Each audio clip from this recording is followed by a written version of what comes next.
আজকে বিয়েবাড়িতে গিয়ে কী খেলাম চলো তোমাদের সাথে সেটাই শেয়ার করব। দেখো চারিদিক তো প্রচণ্ড সুন্দর করে সাজিয়েছে।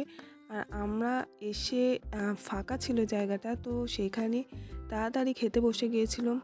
আর এখানে প্লেট দিয়ে গেছে, জলের বোতল দিয়ে গেছে, আর হাওয়াতে তো সব উড়ে যাচ্ছিল। আর দেখতেই পাচ্ছ আমার সামনে একটা মানিক বসেছে, মানে আমারই দাদার ছেলে।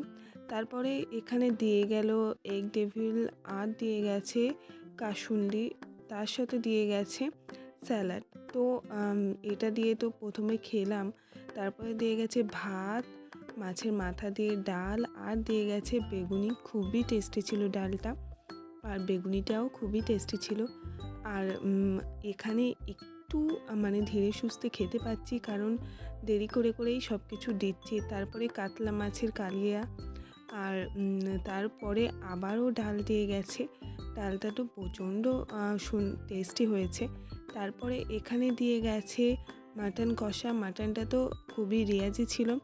যাই হোক, মাটনটা খাওয়ার পরে এখানে চলে এসছে সন্দেশ, তারপরে চাটনি, পাঁপড়, আর চলে এসছে মিষ্টি। দেখো মিষ্টি তো আমি খাই না, বাট সন্দেশটা খুবই টেস্টি ছিল। তারপরে এসছে আমার বরাবরেরই পছন্দ আইসক্রিম।